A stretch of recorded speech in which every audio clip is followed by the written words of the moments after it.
Alright, today we're going to show you how to install the F-150 front bumper.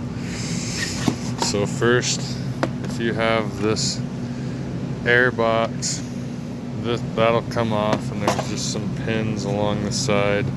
You can pop them off with a screwdriver. This one was already broken. We didn't break that doing that. But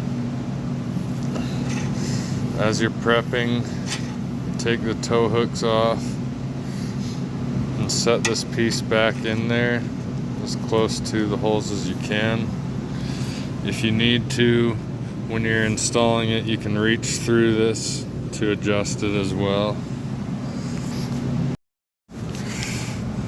Next part, now it's not required to trim these, but they will stick down below if you don't.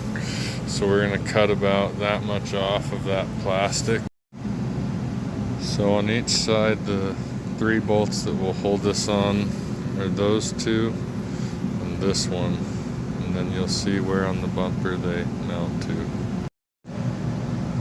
And as you can see, we got these 2 bolts in and that one up in there.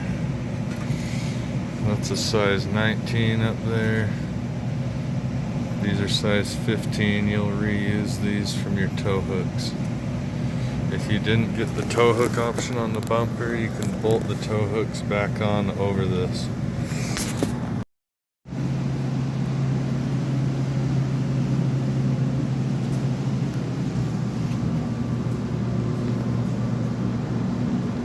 Thank you for watching the video.